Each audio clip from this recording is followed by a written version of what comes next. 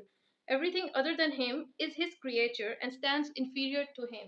کہ اللہ تعالیٰ کے علاوہ جو بھی چیز ہے نا وہ اللہ کی کریشن ہے اور کوئی چیز اس کے ایکول یا اپوزڈ ہو ہی نہیں سکتی. ٹھیک ہے، یہ کانسیپٹ ہے توحید کا. اب اس کے آگے ہم چلیں گے ٹائپس آف توحید، اس کو ہم بریفلی کریں گے. کریم داد میں بہت ساری چیزیں بہت ڈیٹیل میں ہیں، اس لیے ہم اتنی ڈیٹیل میں نہیں چاہیں گے. ہم نے بس توحید کو جو ہے کرنا ہے، ڈیفائن کر رہے ہیں. اور اگر کویشچن ہمیں ایسے آ جائے کہ ہم نے اس کو ثابت کرنا ہے توحید کو، تو پھر ہم نے وہی ساری باتیں لینی ہیں کہ اگر زمین میں دو خدا ہوں یا زیادہ خدا ہوں، اور جس طرح مشرکین کا ایک عقیدہ ہے نا، اگر آپ ہندوؤں کو دیکھ لیں تو ان میں ہر چیز کا ایک خدا علیحدہ ہے. تو اس چیز کو بھی دیکھیں کہ زمین میں پھر کتنا فساد ہو جائے اور لوگوں کے اندر کوئی یونٹی نہیں آؤ. یا امپیکٹس میں بھی آئے گا کہ لوگوں میں یونٹی آتی ہے توحید کی طرف سے. ابھی ہم چلتے ہیں کائنڈس کی طرف. بلکہ ہاں، یہاں پہ میں نے اگزامپل پہلے لکھی تھی اسٹالن کی، وہ میں آپ کو بتا دوں کہ اسٹالن جو تھا نا وہ he was an atheist. Atheist ہوتے ہیں دہریہ، یعنی وہ لوگ جو اللہ تعالیٰ کو سرے سے مانتے ہی نہیں. وہ یہ کہتے ہیں کہ زمین جو ہے نا وہ اپنے آپ بن گئی، ہم بھی اپنے آپ بن گئے، اور جو ہے نا ریلیجن کو نہیں مانتے، وہ ایک سپریم کسی ہستی کو نہیں مانتے. تو جو ہے نا اسٹالن ایک ایسا شخص تھا جو ریلیجن کو نہیں مانتا تھا، خدا کو نہیں مانتا تھا، خدا کی موجودگی کو نہیں مانتا تھا.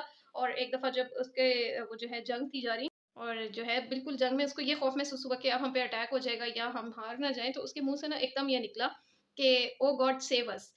اب اس چیز کو جو ہے نا بہت زیادہ کوٹ کیا جاتا ہے کہ جو ہے اسٹالن جیسا ایتھیسٹ بندہ جب، اور اتنا بڑا سوویت رشیا کا لیڈر تھا کہ جسے اپنے اوپر بہت بھروسہ تھا، بڑا اس کو وہ یقین تھا، لیکن ایسے جب ایک پریشر کا موقع آیا تو اس کے منہ سے بھی جو ورڈ نکلا وہ گاڈ کا تھا.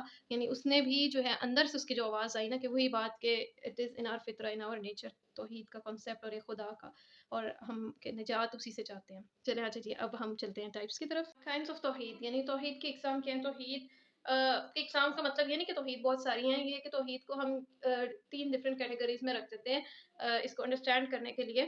جیسے توحید فی ذات ہے، تو یہ تو دنیا میں ہر ریلیجن میں لوگ مانتے ہیں کہ ایک ہے ہستی.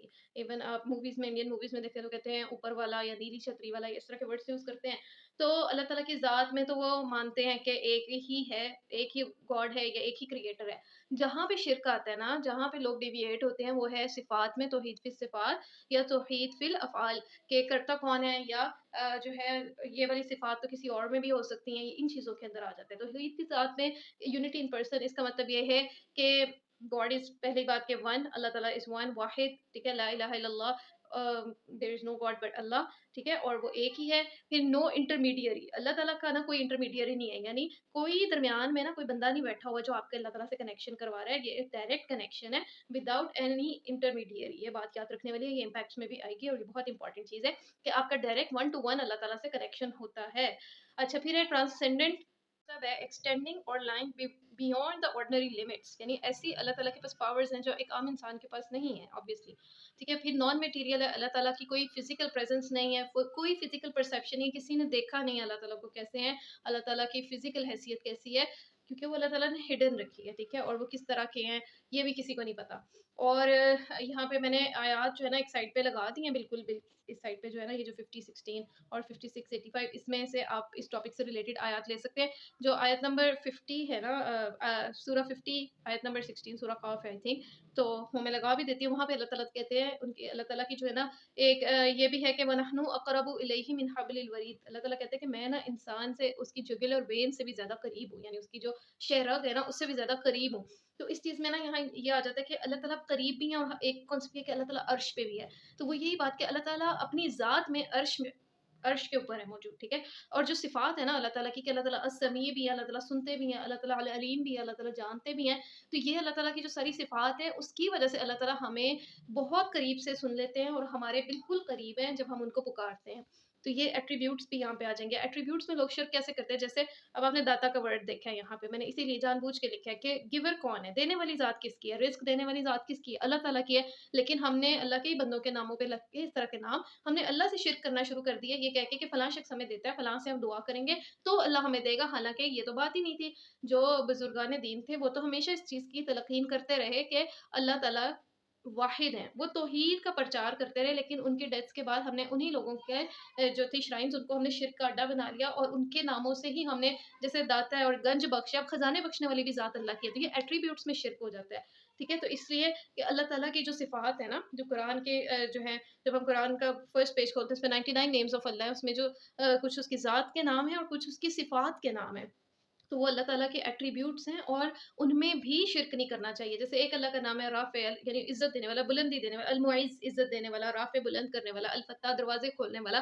تو ہم یہ ساری چیزیں ہم کسی عامل بابا یا کسی کا نام پہ کر دیتے ہیں اور اس سے کہتے ہیں آپ دعا کریں. آپ مطلب دعا کرنا تو اچھی بات ہے, ٹھیک ہے, آپ دعا کا کہہ سکتے ہیں, لیکن ہم کہتے ہیں آپ کی وجہ سے یا آپ جو ہے نا کہہ دیں اور میرا کام ہو جائے گا. یہ چیز کہنا یا اس شخص کو اس چیز کے کیپیبل سمجھنا کہ وہ میرا کام کروا دے گا کسی بھی طرح, تو یہ شرک ہو جاتا ہے. ٹھیک ہے. پھر یونٹی ان ایکشنز, جو کچھ کرتے ہیں وہ اللہ تعالیٰ کرتے ہیں. اور اس میں یہ جو چھوٹا سا ورڈ ہے لیکن اس کے اتنا بھاری ہے یہ ورڈ, اتنا اس کی جو ہے ڈیپتھ ہے, کن فیکون, کہ جب اللہ تعالیٰ کسی چیز کا ارادہ بھی کرتا ہے نا, ڈیسائیڈ ہی کرتا ہے, تو وہ کیا کہتا ہے فیکون, تو وہ چیز کیا ہوتی ہے, ہو جاتی ہے. ٹھیک ہے. اللہ تعالیٰ ڈیسائیڈ کرتے ہیں اور وہ ہو جاتی ہے بس. تو یہاں پہ ہم کائنڈز آف توحید کو اینڈ کر رہے ہیں. کافی ایگزاسٹیو, کافی لمبا لیکچر ہو گیا. تو جو امپیکٹس ہیں وہ انشاءاللہ نیکسٹ لیکچر میں. اس کے ساتھ مجھے اجازت دیں. السلام علیکم ورحمۃ اللہ وبرکاتہ.